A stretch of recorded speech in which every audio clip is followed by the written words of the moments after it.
Welcome to Simply Explained English, the podcast, where we explain English in a simple and easy way. I am Lisa. And I'm Eric. Whether you're a student, a professional, or just someone who loves learning English, this video is for you. Let's start and make English simple and enjoyable together. Okay, what are the words today, Eric? The first word today is cautious. Then we will continue with to figure out and to charge. Then to make up one's mind. And the final one is cut someone some slack. Okay, Eric, let's start with the first word. The first word is cautious. Cautious? Cautious. Cautious means being careful to avoid potential problems or dangers. It's about being aware of risks and taking steps to stay safe or prevent mistakes. Now, let's give some example sentences. Eric, can you start? Sure. Here's my example. The old man was cautious when crossing the busy street. It means that the old man was very careful when he crossed the street. He probably looked both ways and walked slowly to avoid any danger from cars. Good explanation. Here's my example. The scientist was cautious with the new experiment. It means that the scientist was very careful while doing the new experiment. She probably followed all safety rules to avoid any accidents or mistakes. Great. Now, let's talk about how to use this word. Cautious is an adjective, so we use it to describe people or actions. We can also use it with about or of, like cautious about spending money or cautious of strangers. Now let's hear a dialogue using this word. Amy, are you ready for the hiking trip tomorrow? Yes, Ben. I am bringing extra water and a map. I like to be cautious when hiking. That's smart. I am also bringing a first aid kit. It's good to be cautious in case of any accidents. Nice dialogue, Eric. It shows how Ben and Amy are being cautious about their hiking trip. Yes, it does. Lisa, can you think of a time when you were very cautious? Yes. When I learned to drive, I was very cautious. I drove slowly and followed all the rules. That's a good example. It's important to be cautious when driving. I was very cautious too when I started a new job. I made sure to understand all the tasks before doing them. Oh, that's a good approach.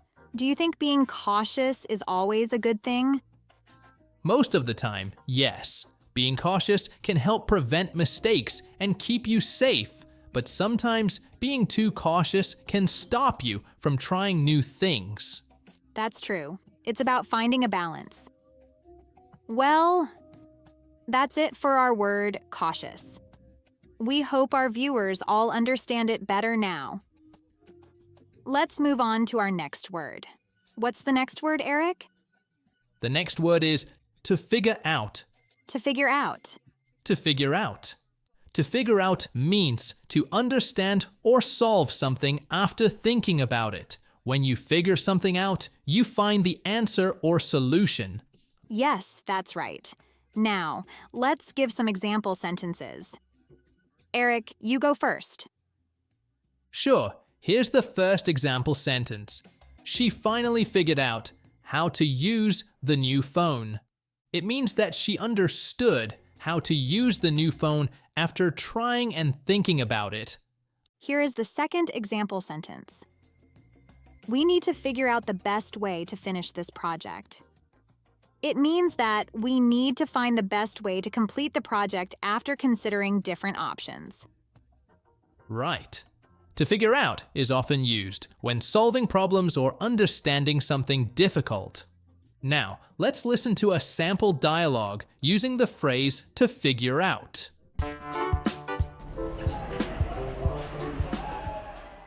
Mark, can you help me figure out this math problem? Sure, let's look at it together. Maybe we can figure it out. Thanks. I have been trying to figure it out for an hour. No problem. Sometimes it takes time to figure things out. That was a useful dialogue. Lisa, have you ever had trouble figuring something out? Yes, many times. I often need help to figure out how to use new technology. What about you, Eric? I sometimes have trouble figuring out how to fix things around the house. It takes me a while to figure it out. Do you think it's important to ask for help when you can't figure something out? Yes, asking for help is very important. It can make it easier to figure things out and learn new things. I agree. It's always good to get a different perspective when trying to figure something out. So, what can we tell our listeners about using the phrase to figure out, Eric? We can tell them to use it when they want to talk about understanding or solving something after thinking about it. And remember that to figure out can be used for both small and big problems, like figuring out how to use a phone, and bigger problems, like figuring out a project plan. That's right. We hope you learned something new. Okay, let's move on to our next word. The next word is to charge. To charge. To charge. To charge is a verb. It has a few meanings, but today we will talk about two common ones: asking for money for a service or product, and putting electricity into a device. Here's an example sentence. The restaurant charges $20 for a steak. It means that the restaurant asks for $20 if you want to buy a steak. Here's another example. I need to charge my phone because the battery is low. It means that I need to put electricity into my phone because the battery does not have much power left. Now let's briefly discuss some grammar related to charge. When talking about asking for money, charge is often followed by the amount of money and then the item or service. For example, the hotel charges $100 per night. When talking about electricity, charge is followed by the object that needs electricity, like charge my phone. Great. Now, let's have a short dialogue using the word to charge. In this dialogue, we'll have two friends, John and Emily, talking at a cafe. I heard this cafe charges a lot for coffee. Is it true? Yes, they charge $15 for a cup of coffee. Wow, that's expensive. By the way, do you have a charger? My phone needs to be charged. Sure, I have one. You can charge your phone with it. Now, let's talk about our dialogue. Lisa, what do you think about John's situation? Well, based on the dialogue, John thinks the cafe is expensive because they charge $15 for a cup of coffee. What do you think about Emily's response? Emily confirms that the cafe charges $15 for coffee and also helps John by giving him a charger for his phone. Have you ever felt something was too expensive, Lisa? Yes, I once went to a concert where they charged $10 for a bottle of water. How about you, Eric? I felt the same at an airport where they charged a lot for simple snacks.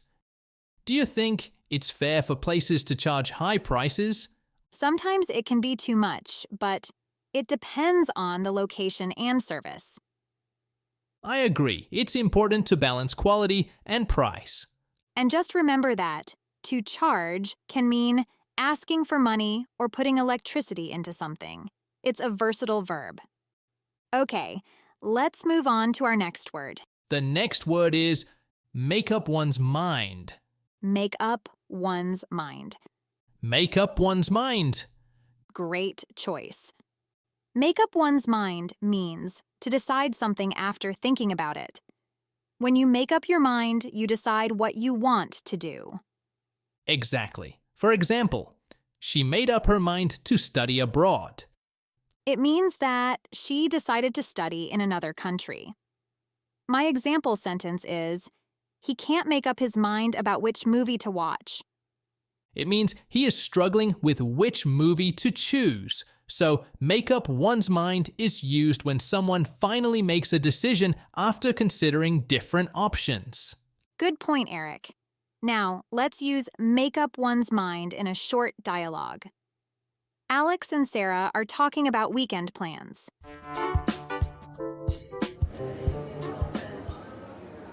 Sarah, have you made up your mind about what to do this weekend? Not yet, Alex. I can't make up my mind about going hiking or visiting the museum. Both sound fun. Maybe you can do one this weekend and the other next weekend. Nice dialogue, Eric. It shows how Alex and Sarah use make up one's mind to talk about their plans. Yes, it does. Now, let's chat a bit about make up one's mind. Lisa, can you think of a time when you had to make up your mind about something important? Yes, I had to make up my mind about which job offer to accept. It was a tough decision, but I finally chose the one that felt right for me. That's a good example. It shows how making up your mind can sometimes be difficult. For me, I had to make up my mind about moving to a new city. It took a lot of thinking, but I'm happy with my choice. Oh, moving to a new city is a big decision. Do you think it's important to take your time when making up your mind? Definitely. Taking your time helps you think about all the options and make the best choice. It's also good to talk to friends or family for advice. Absolutely. Well, that's it for our idiom, make up one's mind. We hope you all understand it better now. And now it's time to explain the last word. The last word is to cut somebody some slack. To cut somebody some slack. To cut somebody some slack. To cut somebody some slack means being less strict or more tolerant. It's often used when we want to be more understanding of someone's situation or mistakes. Now let's give some example sentences. Eric, can you start? Sure, here's my example. The teacher cut John some slack because it was his first day at the new school. It means that the teacher was less strict with John and didn't expect too much from him because it was his first day and everything was new to him. Good explanation. Here's my example. I was late for work, but my boss cut me some slack because of the bad traffic. It means that even though I was late, my boss wasn't angry or strict about it because he understood that the traffic was very bad. That's right. It's an informal phrase, so we usually use it in casual conversations with friends or family. Now, let's hear a dialogue using this phrase. Ready, Lisa? Yes, I'm ready. Hey, why are you so upset with Tom? He forgot my birthday. Can you believe it? That's not like him. Maybe you should cut him some slack. Cut him some slack? Why? Well, he's been really busy with his new job. He might be stressed. I guess you're right. Okay, I'll cut him some slack this time.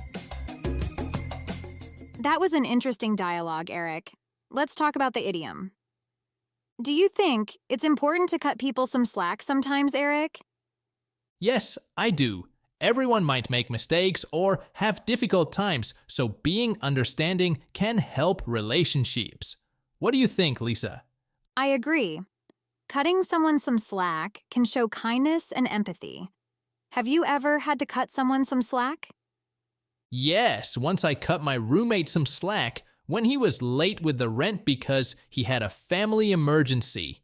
How about you, Lisa? I cut my sister some slack when she forgot to call me on my birthday because she was studying for a big exam. Those are good examples. Do you think there are times when we shouldn't cut someone slack? That's a good question. I think if someone repeatedly makes the same mistake, maybe we shouldn't always cut them slack. I agree. It's important to find a balance between being understanding and holding people responsible for their actions. Well said. Remember, listeners, To cut somebody some slack means to be less strict or more understanding with someone. Exactly. It's a useful phrase for showing empathy in everyday situations. All right, that's all for today's episode of Simply Explained English. We hope you found it helpful and fun. Please subscribe and like the video. Thanks for listening. Join us next time for more simple explanations of English words and phrases. Until then, keep practicing and keep learning. Bye for now. Bye-bye. Bye for now. Bye-bye.